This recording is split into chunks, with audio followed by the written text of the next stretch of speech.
welcome back to the Citizen channel. Let's rip that band-aid off, let's rip that plaster off, shall we, and take all our hairs with us. Let's have a look at the story of the game. Palace 1, City 0 in the 2025 FA Cup final. 4:30 PM FA Cup final kick-off. Yes, we'll talk about the traditions and how this is all. I've brought everyone back on side with the FA Cup, yes, and I'm sure it has, the fact that the underdogs won. So we'll talk about that later. This is my little look back. The good, not so much of that for us. The bad, some of that, and the ugly, yeah, lots of that. So I'll have a look.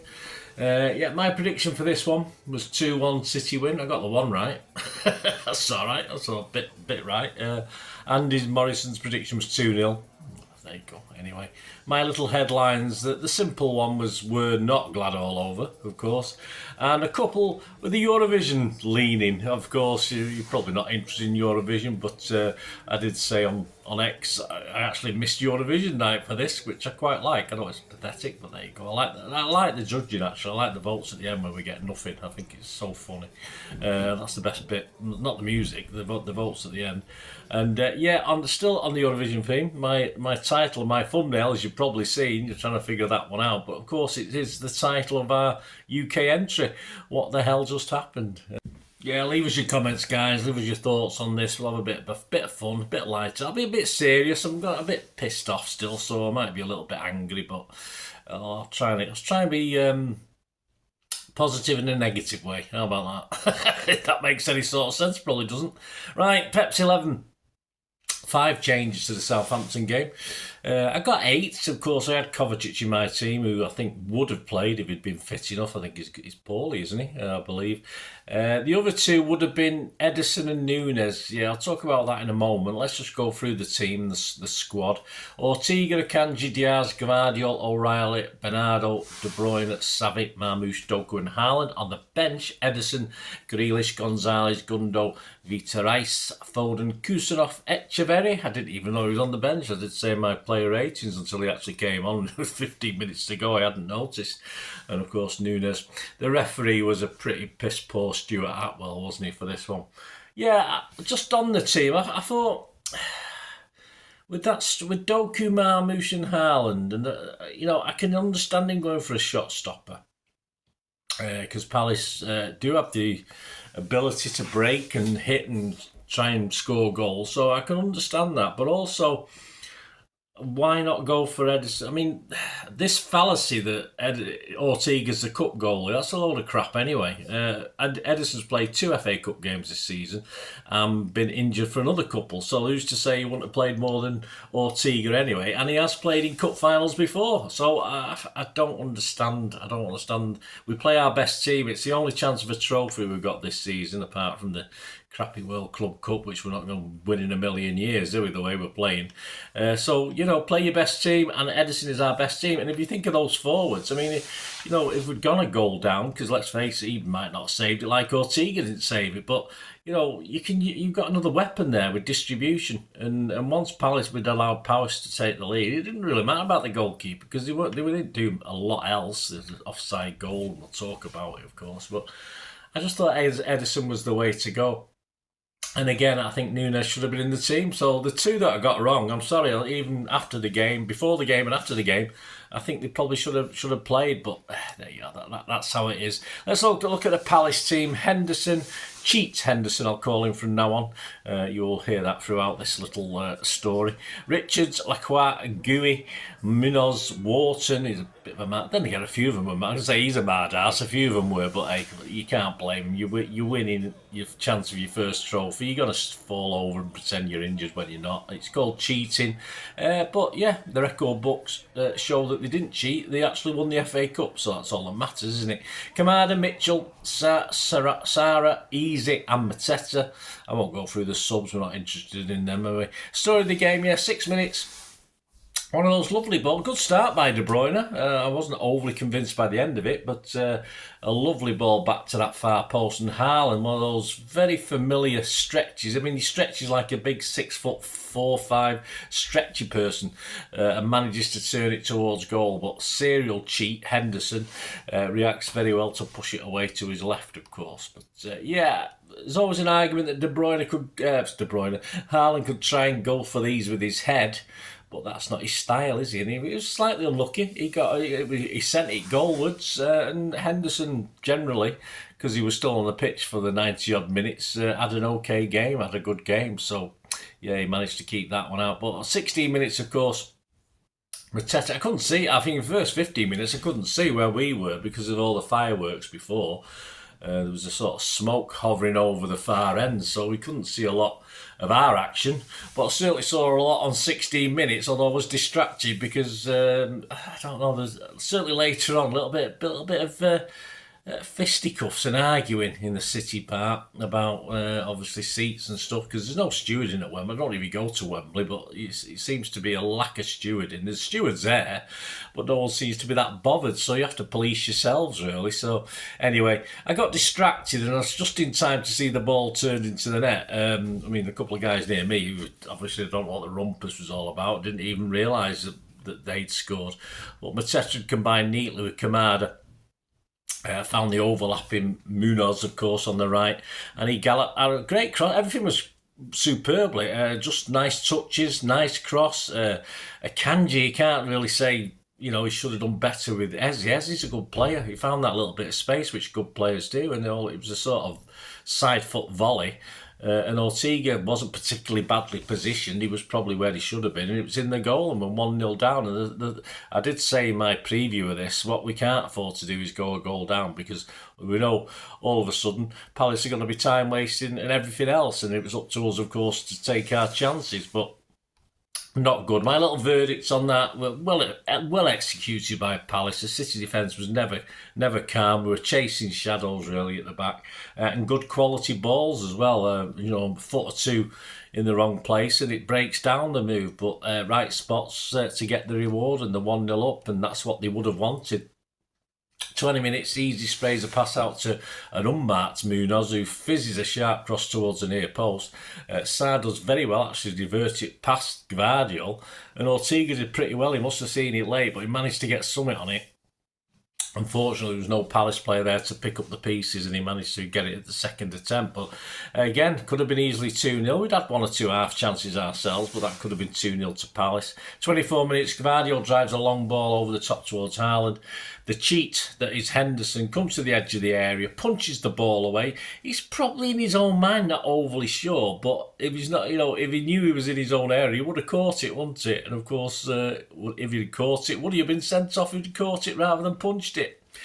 Who knows? Anyway, if you look from the side, it's clearly about a yard outside his box, so he probably knew that, and that's why he did it, and he realised he made a bit of a mistake. But of course, we get a good, yeah, it's all right, because VAR, I'll check it, it's no problem.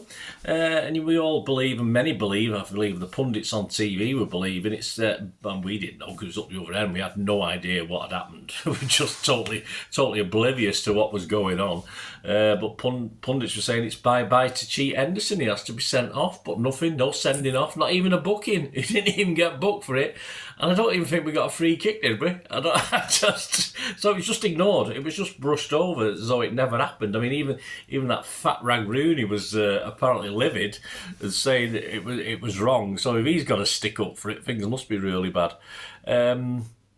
Shocking. I mean, my verdict on that, I mean, Haaland was slightly going away, but if the keeper hadn't punched it literally towards the corner flag, there's nothing wrong with that angle for Haaland. It is a possible goal-scoring opportunity. Whether it's difficult or not, it's still a goal-scoring opportunity.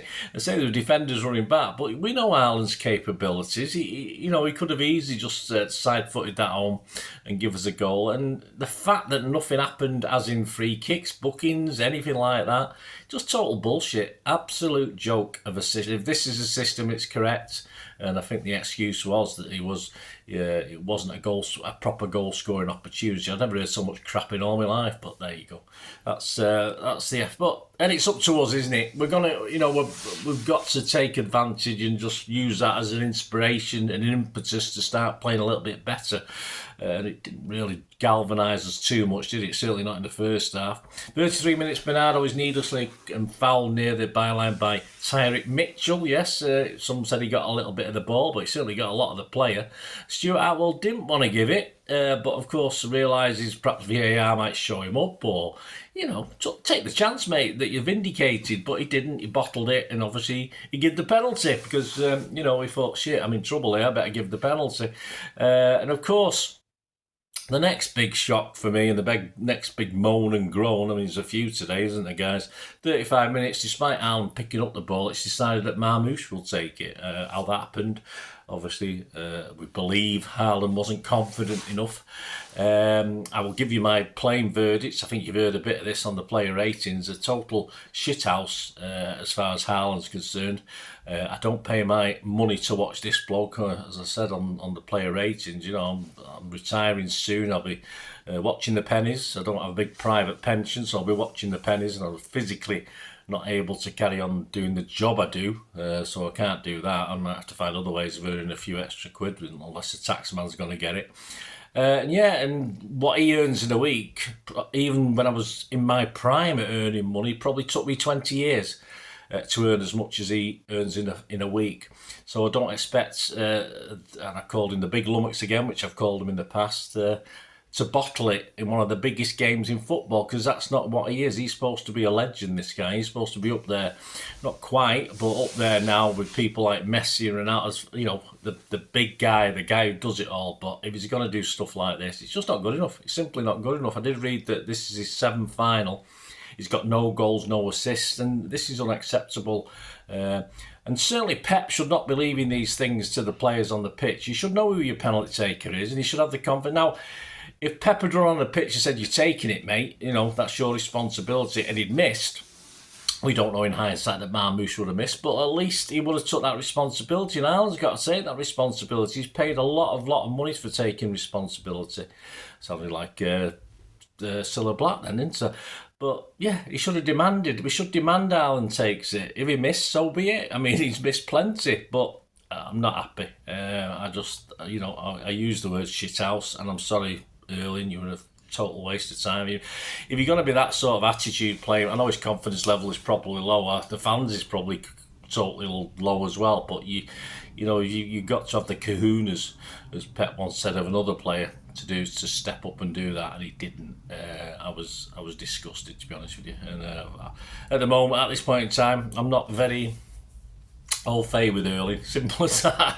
It might alter, but I expect more from a guy on £500,000 a week. Don't you?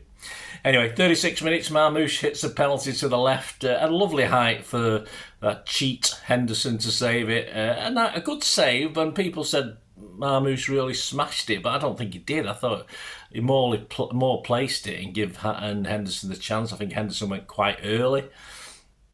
And really, it didn't matter, did it? I say, if Haaland had missed, Marmoush missed anyway. But it's credit to him for stepping up and taking it. But that's another penalty taker we can't rely on, isn't it, going forward? So, not great. That, for me, if we score that penalty, we're back in the game, and I think we probably go on to win this.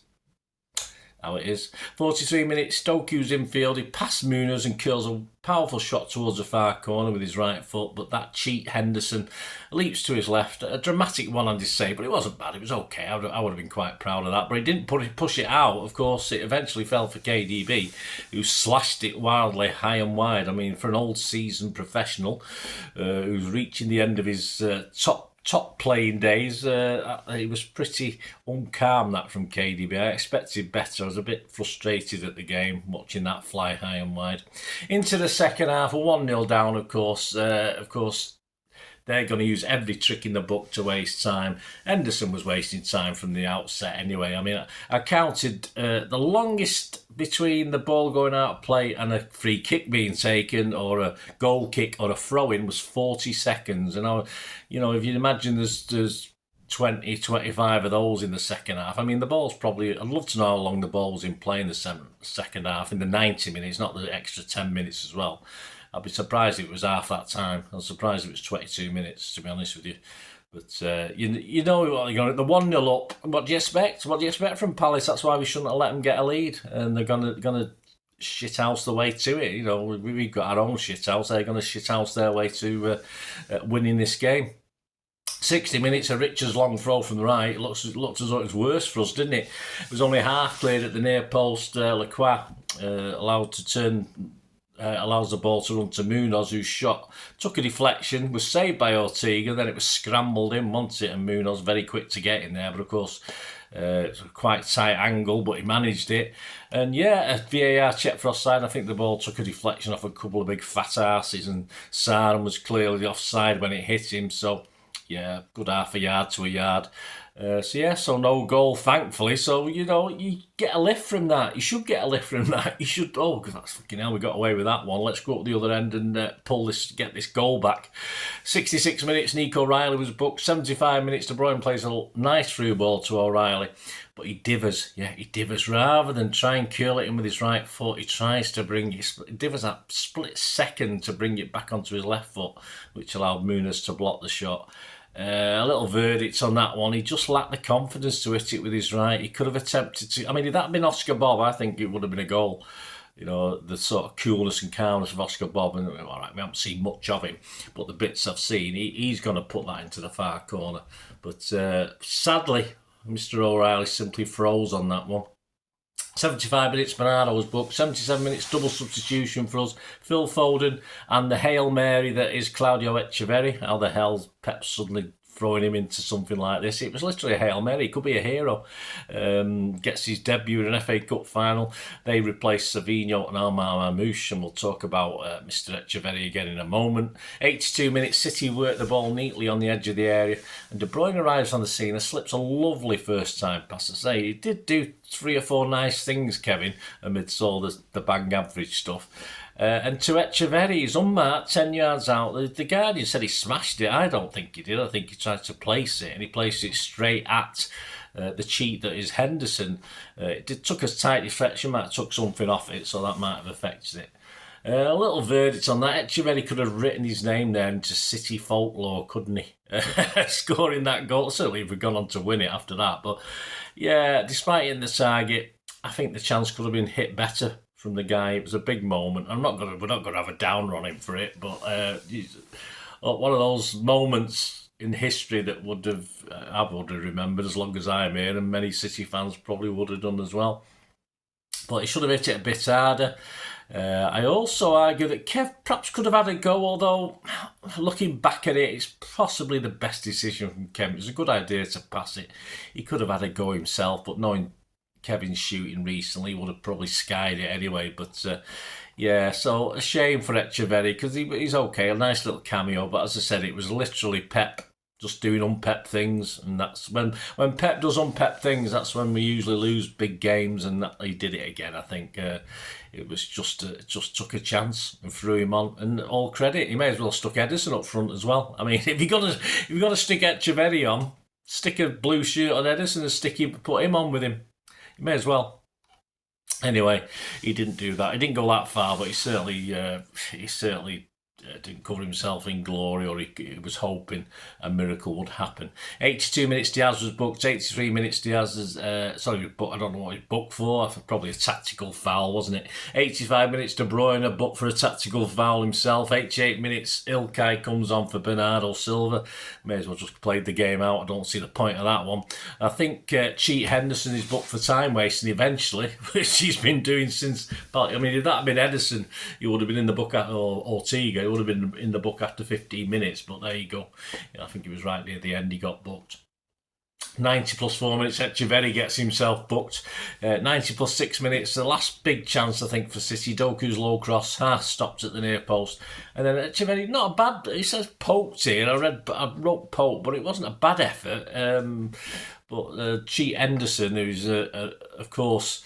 In another alternate universe, has been in the dressing room for 70 odd minutes by this time, makes another save to his left, and Palace forced the ball away for about, that's what it is. So it is what it is, and that's about it really. It just sort of petered out after that. The 10 minutes turned into 11, did it? I'm not too sure. But there you go, we're bad. I mean, to sum up, we are crap. Let's face it, we're crap. We got to this final. We had a chance to win it. We would have done, but we would have had to certainly not give a goal up first. We would have had to do what we did against Forest to get an early goal. It never happened. We don't mind getting beat by better teams, but incompetent officials have too much for saying. That always ruins games. They're sat there in the little box playing with themselves, these guys somewhere in Stockley Park, whatever it is. Palace played anti-football at times. If they'd gone toe-to-toe with us, they probably would have beat us and had a much better game of football, and certainly City fans would have respected them more. But I mean, not that they give a shit. Who cares? They're not going to care. The only people who probably like us are a bit pissed off are Brighton fans. Some Brighton fans, of course, because they don't like Palace, but everyone else will be. The underdogs have won. We'll see some of the headlines in a minute in the papers. They love it. Of course they do. But it means a lot to us, and it's just all right. Oh well, even loads of trophies. It doesn't matter. It doesn't matter how many we win. We want to see our team play well, and we want to win things. And you don't mind getting beat by the better team, but when the officials in black have a big say on it as well, it does ruin it. And that's it. The record books will show Crystal Palace won the FA Cup, beat City, as in Wigan, who probably quite justifiably beat us that time. It wasn't the greatest game, but they won the FA Cup. It's as simple as that. And Henderson, as I say, probably in another universe he wouldn't have been on the pitch and things might have ended differently. But in this universe where we all are, it was sad because he just I've no time for him. Anyway, we'll talk about Henderson again before we go as well. Some stats: Palace 7 shots, 2 on target. We had 23 shots, 6 on target. We had 79% possession. 192 passes for Palace, 678 for us. 90% pass accuracy for Wembley's okay. 65% pass accuracy for Palace. When you think of that goal they scored and the accuracy of the passes for that one, it's quite hard to believe, really. Fouls 7 each, and yet we got 5 bookings to their 1. There you go. Offsides 1 for them, 7. Sorry, 1 for us, 7 for them. We had 7 corners to their 1. Some Sunday headlines, I've not picked them all up, guys, because they're too depressing. But they follow a similar theme about the underdog stories and how wonderful it is. The Mail inside Jack Gorn said, listless and trophyless, tinkering Pep can't inspire his flops. Yeah, he was a tinker man yesterday, definitely. Craig Hope wrote, electric easy is an artist who can win a street fight. I'm sure he would have. He was all right. Good goal. Oliver Holt, underdog triumph feels like football's return to innocence. What a load of shite, Oliver. You don't ask some crap. Sunday Mirror inside Simon Mullet, Dad was with me at every moment. Hendo hails his late father. Yeah, it's nice. It's nice to think that my late dad's with me every moment, but he doesn't tell me to be a cheating, time-wasting twat. That's the only difference between me and Henderson. My dad obviously taught me right from wrong, but Henderson's obviously, Dad's inspired him to be a cheat. Yeah, simple as that. Ryan Taylor, Palace are the local side from all over the world. Oh, for God's sake. It's pathetic. Mirror Star, Screwfix, footy pull out, Simon Mullock, eBay thing is wonderful for Eagles. I'm sure it is. Sunday Express inside, a triumph for the Cup's glorious tradition. Oh yeah, they don't give a shit about tradition. It's all about the money and, tradition's a 3 o'clock kickoff and all that sort of thing. And, to claim it's back just because, the plucky underdog has just beat the monsters that are Manchester City. Pathetic. Golden Eagles recall the finals' finest days. Yeah, of course it is. It's up there with Bert Troutman and all that sort of thing. Danny Blanche for the Stanley Matthews final? All that. It's up there with them. This wasn't it? Yeah, it's fucking total anti-football for 80 minutes of a game. Yeah, of course it is. It's up there with that. Simon Mullock. Henderson should have seen red. Yes, well, we know that, but there's a couple of papers picked up on that. And it's so easy, a Super Palace claim cup to make history. Well, they did, and it's there in the record books. Well done, you won your first trophy. And I'll tell you what, if you're a Palace fan, yeah, of course you'll be celebrating like there's no tomorrow, and I don't bloody blame you, guys. You don't give a toss how you won it. It's all about a matter of winning it. It's as simple as that. Our local paper, the Manchester Evening News back page, Wembley woe. Simon Bukowski inside. Excuse me, guys. Final loss, a familiar tale of City struggling in both boxes. Yes, that's how it is. My man of the match. I was hard pressed to give one, but I'll give it Doku, actually. I give it Doku. The papers, Asadam Patel for the Mail gave it Doku. He gave him a 7 out of 10. Mullock for the Mirror, give a couple of 7s out of 10 to Gvardiol and Diaz. Simon Bukowski in the Manchester Evening News, 5 of the players got a 6, so he's got 5 man of the matches, if you like. Ortega, Diaz, Gvardiol, Bernardo and KDB. The websites we check out, Sofascore, Gvardiol got a 7.9, it's always high on there.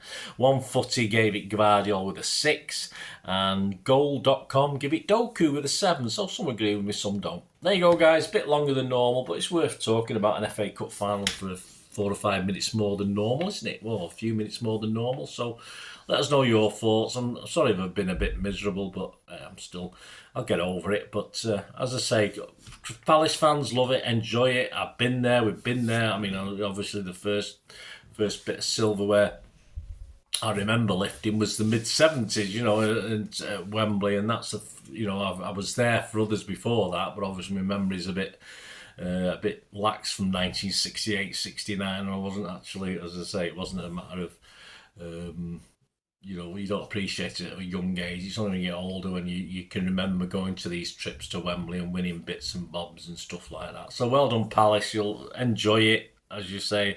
I'm not going to say you deserved it, but you fiddled your way to it. It's as simple as that. And as I said, I honestly believe if Palace had been a bit more expansive and gone for it a little bit more, that they would have won anyway. I think they could have beat us if they'd gone for it. But hey, that's not the game, is it? City have still got a reputation. They're still, once the team goes 1-0 up, they're going to play the low blocks. They're going to put men behind the ball, and that's how it should be. They're going to waste time, which is what they did. I'd love to see how long the ball was in play yesterday compared to not in play. There was players going down that I don't think were injured, but that's never picked up on. And yeah, that's how you do it. That's how you win. Sometimes that's how you win things. Not pretty. But as I say, if you've gone toe-to-toe with this City team, I think most teams who go toe-to-toe with this City team will probably beat us. So, it's a shame. But having said that, it worked, didn't it? So well done. Enjoy anyway. So there you go, guys. And as for us City fans, I'll be back there Tuesday for Bournemouth, so don't forget. Check out, it should be out now, actually, as you're watching this. There's a Pepsi 11 for the visit of Bournemouth. I think I've made 3 changes to this Wembley team for that one. So join me for that, and we'll have a look at how Bournemouth have been doing. I tell you what, they're quite impressive away from home, Bournemouth. So it certainly won't be an easy task, that's for sure, with a demoralised City at the moment. Let's be honest about it. So watch that, guys, and please check out, if you've not already watched the player rating show for this game, a bit more specific on the players. Yes, Erling does get it in the neck a little bit again, but there you go. That's how it should be. That's how it should be. If you're gonna, it's like us vloggers. We stick our head above the parapet. We're gonna get crap. Sometimes fair, mostly unfair. But, if you're going to be a star footballer, you're going to get crap if you don't have a good game.